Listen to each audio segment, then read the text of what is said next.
अस्सलाम वालेकुम दोस्तों, मेरा नाम कदस बट। इस वीडियो में आपके साथ मैं क्रिप्टो मार्केट की अभी तक की जो ताज़ा तरीन अपडेट्स होती हैं वो आपके साथ शेयर करूंगा। साथ न्यूज़ वगैरह है वो शेयर करके साथ में अपना एनालिसिस शेयर करूंगा। अच्छा, आपको क्रिप्टो मार्केट जो है वो कल से थोड़ी सी करेक्शन करती नजर आ रही है। उसकी एक वजह भी है क्योंकि ये जो जिसको मैं बोलता हूँ वीकली बुली साइकिल, उस कल के दिन उसने अपना टॉप पोजीशंस देख ली। जितनी आल्ट कोइन में लोगों ने इन्वेस्टमेंट की थी नीचे से, वो उन्होंने प्रॉफिट कैश आउट करवाने की तरफ देखी। ये देखें, ये मेरी फेवरेट क्रिप्टो करेंसीज की लिस्ट है। ऑलमोस्ट सारी जो है आपको रेड कैंडल नजर आ रही है। मुझे नहीं पता मार्केट इससे मजीद नीचे क्रैश करेगी या नहीं। मुझे ये लाजमी पता है कि इस वीक का ये जो पिछला वीक चला है उसमें जो बुलिश साइकिल था उसका टॉप कल देख लिया है। मैं अपनी आपको बात बताता हूँ। मैंने मोबॉक्स में इन्वेस्टमेंट की थी जब मोबॉक्स की प्राइस पहले $2.38 पे गई। उस वक्त मैंने तकरीबन $1000 का मोबॉक्स बाय किया। फिर जब मजीद नीचे क्रैश की तो $2 मेरा ख्याल है 22 सेंट पे मैंने मजीद $1500 इन्वेस्ट किया। अब इस उम्मीद पे किया कि वहां से मोबॉक्स की प्राइस ऊपर जाएगी, लेकिन ऊपर जाने की बजाय मोबॉक्स की प्राइस मजीद नीचे डंप की, इवन $2 से भी नीचे चलेगी। लेकिन मैं घबराया नहीं, मैं पैनिक नहीं हुआ। क्यों? क्योंकि मैंने स्पॉट ट्रेडिंग की थी, मैंने लेवरेज लेके ट्रेडिंग नहीं की थी। और कल उसका उसका जो उसका यूं समझ लें कि फ्रूट मुझे मिला। वो जो मैंने $2500 की इन्वेस्टमेंट की थी, मैंने उसका सेल लिमिट लगाया था ऑर्डर कि जैसे ही मोबॉक्स की प्राइस जो है $2.50 पे जाए तो मेरा मोबॉक्स सारा सेल आउट हो जाए। और वो हुआ है। उसमें मुझे 400 ऑलमोस्ट $400 का प्रॉफिट हुआ है। पेशेंस, सबर की वजह से। कल अगर आप ये मोबॉक्स की प्राइस का मैं आपको दिखाऊं, हाईएस्ट इसने बनाया $2.51, यानी 50 सेंट पे मैंने ऑर्डर लगाया था। मेरे प्राइस को ब्रेक करके ऑर्डर हिट करके मार्केट जो है वो दोबारा करेक्शन की। और अभी जब मैं वीडियो बना रहा हूं तकरीबन ये $2 और इससे भी नीचे इसकी प्राइस जो है वो डंप हुई है। $2 मेरा ख्याल है 35-36 को टच करके फिर ये $2.40 पे ट्रेड हो रहा है। अब मैं इसमें एंट्री नहीं लूंगा। ये मैं आपको ये इस वजह से अपनी रूदात सुना रहा हूं ताकि इससे आप स्ट्रेटजी लर्न करें, खसूसन जो नए आने वाले हैं। तो उन मैं कैसे मार्केट में एंट्री लेता हूं, मैं कैसे एग्जिट लेता हूं। मैंने मोबॉस की प्राइस से ऑल एग्जिट इस वजह से लिया क्योंकि मेरे पास मोबॉस की जो अर्निंग का सोर्स है वो मोबॉस के ऊपर मेरी इन्वेस्टमेंट है, जहां से मैं मोमोस को बाय करके माइनिंग करता हूं, वहां से मुझे एम बॉक्स टोकन मिलते हैं। तो मैंने यहां जो खुद बाय करके, यानी जो मैंने ट्रेडिंग की थी उससे मैं ऑल एग्जिट हो गया, इस उम्मीद के साथ कि अगर मार्केट नीचे मजीद क्रैश करेगी तो मैं मजीद फिर बाय करूंगा, फिर ट्रेडिंग करूंगा। अगर मार्केट ऊपर जाती है तो मुझे टेंशन नहीं है क्योंकि जो मेरे एम बॉक्स टोकन में माइनिंग से अर्न कर रहा हूं उसका मेरा प्रॉफिट इंक्रीज होता जाएगा। तो नीचे जाएगी तो मैं ट्रेडिंग करूंगा, ऊपर जाएगी तो जो मेरी स्टैकिंग हो रही है, जो मुझे एम बॉक्स टोकन मिले उसका मेरा प्रॉफिट इंक्रीज होगा। अच्छा, उसके बाद ये आपको बताता मैं चलूं कि मार्केट जो आल आल मार्केट की जो आल्ट कॉइन्स हैं वो सारी ऑलमोस्ट आपको करेक्शन करती नजर आ रही हैं। बिल्कुल मेरी तरह लोग जो ट्रेडर्स हैं जिन्होंने नीचे से क्रिप्टो करेंसीज बाय की थी, आल्ट कॉइन बाय किए थे, अब वो अपना प्रॉफिट जो है वो कैश आउट करवा रहे हैं। अब बीटीसी की प्राइस को क्यों पंप मिला है वो ऑलरेडी मैं वैसे पिछली 4-5 वीडियोस में आपके साथ टेरा लूना को डिस्कस करता आ रहा हूं। उसका बिटकॉइन की प्राइस के ऊपर कितना इंपैक्ट है वो डिस्कस करता आ रहा हूं। आज की अपडेट ये है। ये वैसे वेबसाइट वाले ने कहा है कि टेरा ने 120 मिलियन वर्थ का बीटीसी बाय किया है और ये अगले 3 माह के अंदर अंदर जो है वो तकरीबन $11 अरब का बीटीसी मजीद बाय करेंगे। इसका मतलब ये है अगले 3 माह के अंदर बीटीसी जितना नीचे क्रैश करेगा, टेरा जो है उतना ज्यादा बीटीसी मार्केट से उठाएगा। तो आप लोगों को ज्यादा डिप नजर नहीं आएगा। ये मेरी असेसमेंट है इस न्यूज को देखते हुए। इन्होंने ये जो कहा कि 120 मिलियन का बीटीसी टेरा ने बाय किया, मेरी इतलात थोड़ी मुख्तलिफ है। मेरी इतलात के मुताबिक, जितना मैंने स्टडी किया मार्केट को, इन्होंने तकरीबन $500 मिलियन का मार्केट से बीटीसी इस वक्त तक उठा लिया है। शायद ये न्यूज के बाद मजीद इन्होंने टेरा ने बाय किया हो, लेकिन $500 मिलियन का वो ऑलरेडी बाय कर चुके हैं और आइंदा चंद माह के अंदर वो $10 अरब का इरादा रखते हैं बाय करने का। ये रिपोर्ट कर रहे हैं कि 11.2 मिलियन बिलियन करेंगे का बीटीसी बाय करेंगे। इसका दूसरे लफ्जों में मतलब यह है कि बीटीसी को एक स्ट्रॉन्ग बायर मिल गया, स्ट्रॉन्ग सपोर्ट मिल गई है। जितना नीचे क्रैश होगा, ये टेरा इकोसिस्टम वाले बाकी तो सारे इंस्टीट्यूशन सरमायादार वो अलग अलग अपनी खरीदारी कर रहे होंगे, लेकिन ये $11 बिलियन का बायर तो ऑलरेडी आपको सामने नजर आ रहा है। तो इस वजह से बीटीसी की प्राइस जो आपको इतनी ज्यादा करेक्शन करती हुई नजर नहीं आ रही। अगर तो मजीद नीचे डिप करती है सारी मार्केट तो टेरा लूना और उनके लिए एक तरह का एक तरह की अपॉर्चुनिटी है, क्योंकि जितना नीचे से बाय करेंगे मार्केट ऊपर जाएगी तो उनके जो रिजर्व्स है जिसमें उन्होंने रखना है, टेरा फाउंडेशन रिजर्व जो है, उनके स्टैक्स वगैरह स्ट्रॉन्ग हो गए।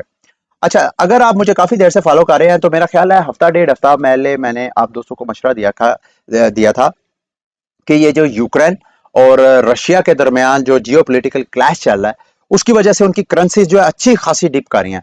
जब मैंने वो आपको सजेशन दी थी उस वक्त जो रबल की प्राइस थी वो यहाँ पे थी ऑलमोस्ट, ये जो आपको रेड कैंडल नजर आ रही है ना यहाँ पे।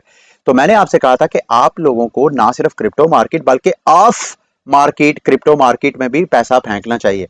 तो आप लोगों को मैंने सजेशन दी थी कि अगर आप रिस्क लेना चाहते हैं तो रबल को बाय कर लें। क्यों मैंने कहा था? क्योंकि रशिया दुनिया की एक ग्लोबल पावर है। आप एनर्जी को ही देख लें, दुनिया की जो एनर्जी एक्सपोर्ट्स है उनका मेजर जो है वो रशिया के साथ लिंक्ड है। तो देर सवेर ये मसला तो हल होना ही है। ये कोई भी जो जंग है उसकी उसका एंड जो है वो मज़ाकरात में है, उसका एंड जो है सुलह सफाई में है। और जब ये वक्त आएगा तो जो नीचे से बायर होगा उसको उसमें अच्छा खासा बेनिफिट होगा। और इत्तेफाक से मेरे एक दो दिन बाद, मैं इसको फॉलो तो नहीं कर रहा था, लेकिन ये देखें कितना कितना बड़ा पंप आया रशियन रुपए में। और मैंने कल के बुलेटिन में आपको बताया था कि रशिया ने एक तो ये अनाउंसमेंट की है कि कोई भी कंट्री जो जो जो उनके साथ ट्रेड करना चाहती है, जिनको वो फ्रेंडली बोलते हैं, फ्रेंडली कंट्रीज, अगर उनसे कोई एनर्जी यानी गैस वगैरह खरीदना चाहते हैं तो वो उनको बीटीसी में भी पे कर सकते हैं, वो अपनी लोकल करेंसीज में भी इंटरनेशनल ट्रेड कर सकते हैं। और साथ मैंने आपको ये बताया था कि उन्होंने जो अनफ्रेंडली कंट्रीज हैं उनको उन्होंने कहा कि आप गोल्ड के जरिए करें या हमारा रशियन रबल खरीदें, हमारा पैसा खरीद के हमें दें। तो उससे क्या होना था? रबल की प्राइस ने पंप करना था। ये कल की न्यूज है, ये भी प्लान कर रहे हैं आगे कैसे ऊंट किस करवट बैठता है। लेकिन ये चीज मुझे कंफर्म लग रही है कि रबल की प्राइस जो है वो दोबारा पंप करनी चाहिए। अगर ये रबल की प्राइस का ये चार्ट है, ये डेली की कैंडल है, ये देखें पीछे सारा आपको नजर आएगा। अगर इसको मैं जूम आउट करूं तो जूम आउट में आपको ज्यादा इस क्लोजली आप वॉच करेंगे। ये देखें, ये वाली है इसकी प्राइस रेंज। तो इस प्राइस रेंज में रबल आपको अच्छा खासा डंप होता नजर आ रहा है, मजीद नीचे डंप हो सकता है। आपने अभी भी इसमें अगर इन्वेस्टमेंट करनी है तो ऑल इन नहीं होना, प्लीज इस चीज को जेहन में रखें।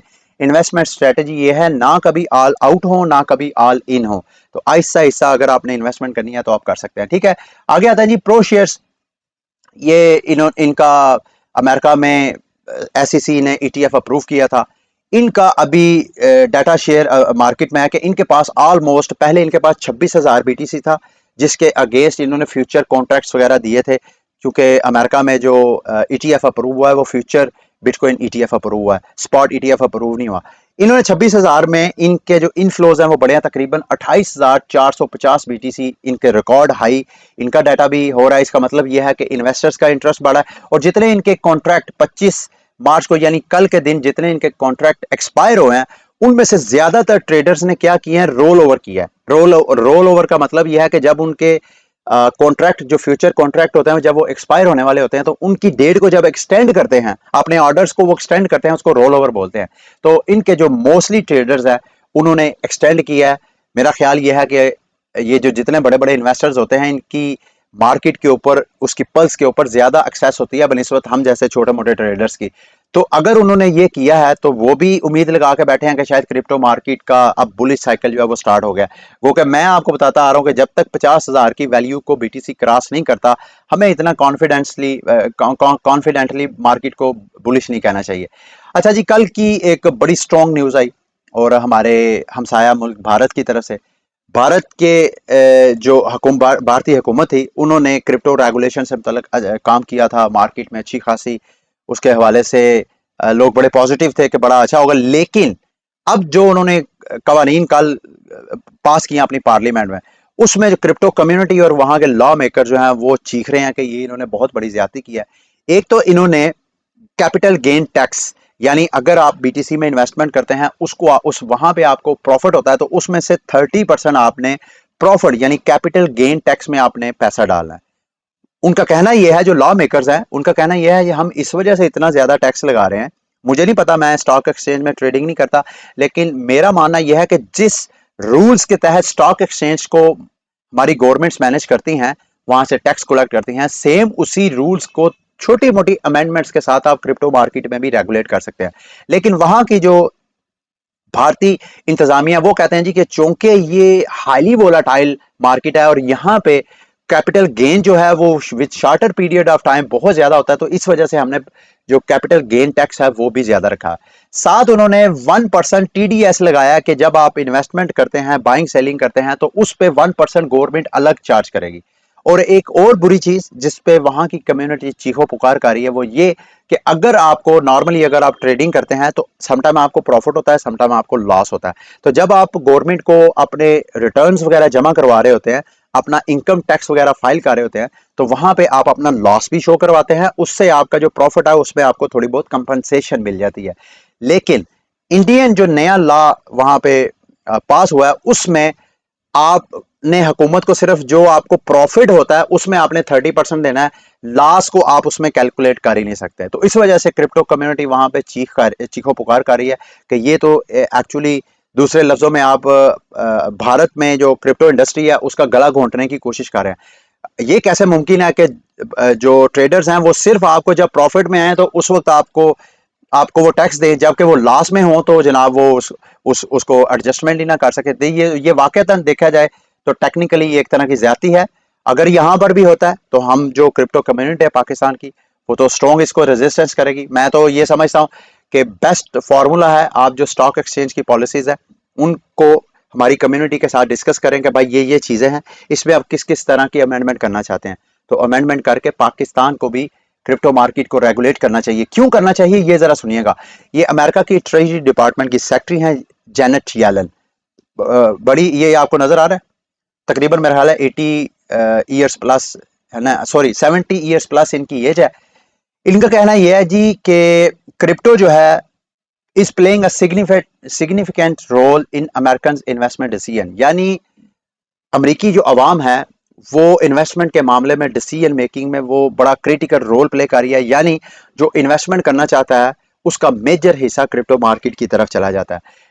लेकिन साथ साथ उन्होंने अपना कंसर्न्स भी शो किए हैं कि मैं क्रिप्टो का ये जो यूज केस है जिसमें इलिसिट ट्रांजैक्शंस होती हैं, कंज्यूमर प्रोटेक्शन नहीं है, जो प्रोजेक्ट्स लॉन्च होते हैं वो रग पुल कर देते हैं, जो डेवलपर्स होते हैं वो पैसा लेके भाग जाते हैं या प्रोजेक्ट ही अपना क्लोज कर देते हैं। इस तरह जो फाइनेंशियल स्टेबिलिटी के खदशात हैं उसके हवाले से उन्होंने अपने कंसर्न शो किया है। और ये इस वजह से मेरा ख्याल है ज़्यादा अमेरिका में टाक हो रही है, क्योंकि जो बाइडन ने जितने डिपार्टमेंट्स हैं अमेरिका के उन सबको कहा है कि आप अपनी अपनी सिफारिशात पेश करें और उन सिफारिशात की बेस पे अमेरिका में भी क्रिप्टो मार्केट रेगुलेट होगी।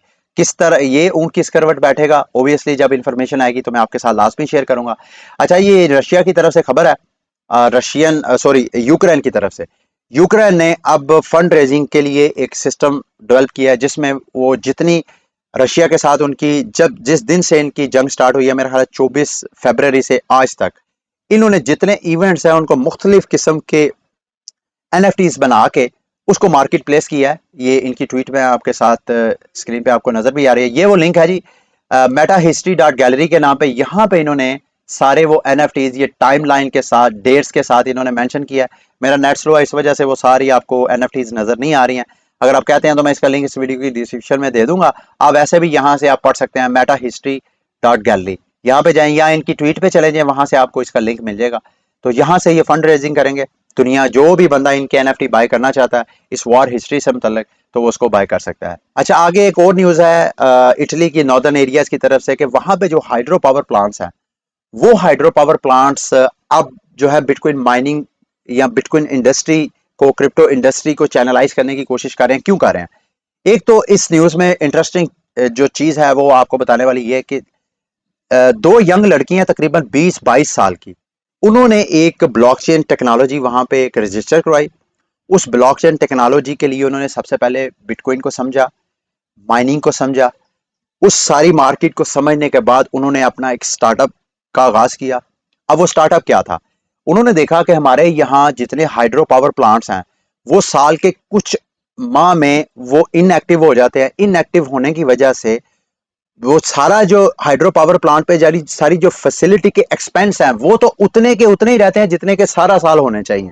लेकिन उनकी प्रोडक्शन कम होने की वजह से या वो जो प्रोड्यूस करते हैं वो पैसे जाया होने की बजाय उन्होंने उन कंपनियों को कांटेक्ट किया। उन्होंने कहा जी कि आपके हाइड्रो पावर प्लांट जो है इन माह जो है इनएफिशिएंट हो जाते हैं, क्यों ना आप हम हमारे साथ मिलके काम करें, हम आपके हाइड्रो पावर प्लांट पे ब्लॉकचेन जो माइनिंग है उनके सेटअप लगाएंगे, उसकी फैसिलिटी लगाएंगे, उस पे जिस रेट पे आप गवर्नमेंट को बिजली बेचते हैं, हम उससे भी आपको 4-5 सेंट पर वाट आपको ज्यादा रेट देंगे, तो आप हमें सेटअप लगाने दें। उन्होंने कहा जी लगाएं। आज मेरे दोस्तों भाइयों, वो कॉइन डेस्क के ऊपर फीचर उनका आर्टिकल है, वो दो लड़कियां अब जो है ना सिर्फ उन्होंने अपने बिजनेस को अच्छा, अपने स्टार्टअप को अच्छा खासा ग्रो किया है, बल्कि जिन हाइड्रो पावर प्लांट्स पे उन्होंने ये सारे सेटअप लगाए थे, वो सारे हाइड्रो पावर प्लांट भी बहुत ज्यादा खुश है। उन्होंने भी उससे पैसा कमा के, उस फैसिलिटी से पैसा कमा के अपने हाइड्रो पावर प्लांट को मजीद एफिशिएंट किया है। उसकी जो ऐसी ऐसी मशीनें जो खराब थी, उन वहां से पैसा निकाल के उन मशीनों को सही किया है। इसमें आपके लिए दिलचस्पी एक तो ये है कि जो बिटकॉइन की माइनिंग है वो मोर देन 65% जो है वो रीन्यूएबल एनर्जी के ऊपर, यानी ऐसी एनर्जी, ऐसे एनर्जी के जराए जो कि अदरवाइज जाया हो जाने थे, उसको चैनलाइज करके क्रिप्टो मार्केट के जो इन्वेस्टर्स हैं उसको चैनलाइज करके वो बिटकॉइन और दीगर जो मार्केट की proof of work based crypto currencies है उनकी माइनिंग करके तो उससे बेनिफिट उठा रहे हैं।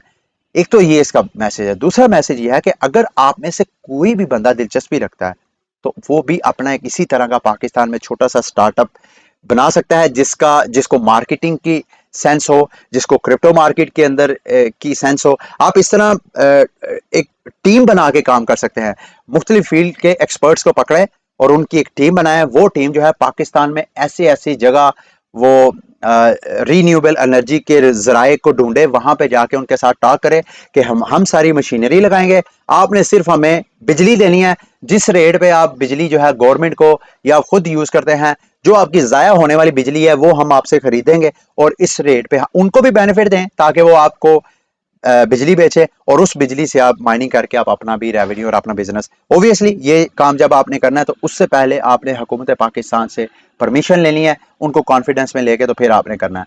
अच्छा जी, ये एक और न्यूज़ है। ये न्यूज़ शेयर करने के बाद मैं आज के बुलेटिन को एंड करूंगा। ये डिपार्टमेंट ऑफ जस्टिस है अमेरिका का। पिछले दिनों मैंने आपके साथ शेयर किया था कि इन्होंने एक कपल जिसने बिट फाइनेंस के जो बिटकॉइन हैक हुआ था लाखों डॉलर, वो सॉरी लाखों बिटकॉइन हैक हुए थे, उनको कई साल बाद जाके उन्होंने ट्रेस आउट किया। अभी जो डिपार्टमेंट ऑफ जस्टिस है उसने दोबारा कुछ यंग लड़के थे, कोई टीन एज ही आप समझ लें, कोई 18-19-20 साल की रेंज में, उन बच्चों ने एनएफटी का बना के तो बाद में वो एनएफटी मार्केट में सेल आउट किया और जितने पैसे आए वो रग पुल कर दिया।